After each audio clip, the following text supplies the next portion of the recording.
ശക്തമായ നിലപാടാണ്. ഇവരെന്താ പറഞ്ഞത്? മദ്യം കുറച്ച് കൊണ്ടുവരും, മദ്യവർജനത്തിലേക്ക് എത്തിക്കും എന്നും പറഞ്ഞിട്ട് ഇവർ വരുമ്പോൾ വന്നതിൽ നിന്ന് 1000 ബാറാണ് കൂട്ടിയത്, 1000-ഓളം ബാർ കൂട്ടിയത്. എന്നിട്ടാണ് ഇവർ ഈ മദ്യനയം പറയണത്. ഇവർ പറയുന്നതിൽ ഒരു ആത്മാർത്ഥതയില്ല. തെരഞ്ഞെടുപ്പിന് മുമ്പ് ഇത്തരം ഒരു തീരുമാനം എടുക്കുന്നതിന് മുമ്പ് ഒരു വിശദമായ ചർച്ചയ്ക്ക് ശേഷം എടുക്കാൻ പാടുള്ളൂ. നേരത്തെ ഈ ആവശ്യം ബാറുടമകളുടെ കയ്യിൽ നിന്ന് വന്നിരുന്നു, ഇത് ഏകീകരിക്കണം എന്നും.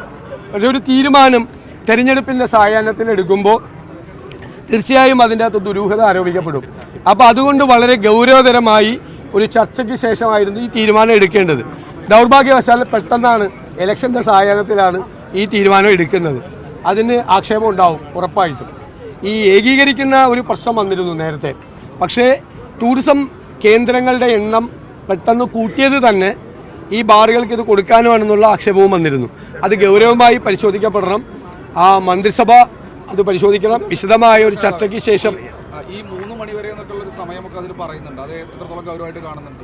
അല്ലല്ല, അത് നമ്മൾ പരിശോധിക്കേണ്ടതാണ്. അതിൻ്റെ ഡീറ്റെയിൽസ് പരിശോധിക്കപ്പെടേണ്ട കാര്യം തന്നെയാണ്.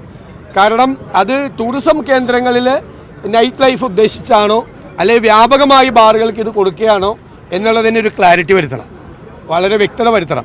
ആ വ്യക്തത വരുത്താതെ വിശദമായി ചർച്ച ചെയ്യാതെ തെരഞ്ഞെടുപ്പിന് മുമ്പ് പെട്ടെന്ന് പ്രഖ്യാപിക്കുമ്പോൾ അതിൽ തീർച്ചയായിട്ടും ദുരൂഹത. ഏറ്റവും പ്രധാനപ്പെട്ട പക്ഷേ ആ ഫയൽ ഒറ്റ ദിവസം കൊണ്ടാണ് ഓരോ സെക്ഷനിലും കടന്നുപോയി എന്നാണ് പറയുന്നത്. അത് പാലക്കാടത്തെ ബ്രൂവറിയുടെ അങ്ങനെയായിരുന്നല്ലോ.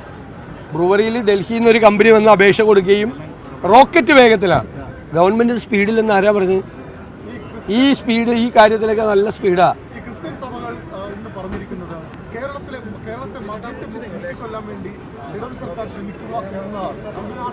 അല്ല, അത് തീർച്ചയായിട്ടും ഉണ്ടല്ലോ. ഞങ്ങൾ തന്നെ ഉന്നയിച്ചിട്ടുണ്ടല്ലോ, 1000-ഓളം ബാറുകളാണ് ഇപ്പോൾ കേരളത്തിൽ അനുവദിച്ചിരിക്കുന്നത്.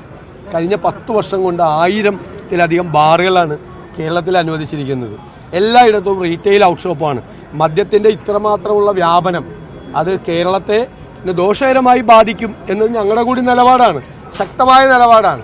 ഇവരെന്താ പറഞ്ഞത്? മദ്യം കുറച്ച് കൊണ്ടുവരും, മദ്യവർജനത്തിലേക്ക് എത്തിക്കും എന്നും പറഞ്ഞിട്ട് ഇവർ വരുമ്പോൾ വന്നതിൽ നിന്ന് 1000 ബാറാണ് കൂട്ടിയത്, 1000-ഓളം ബാർ കൂട്ടിയത്.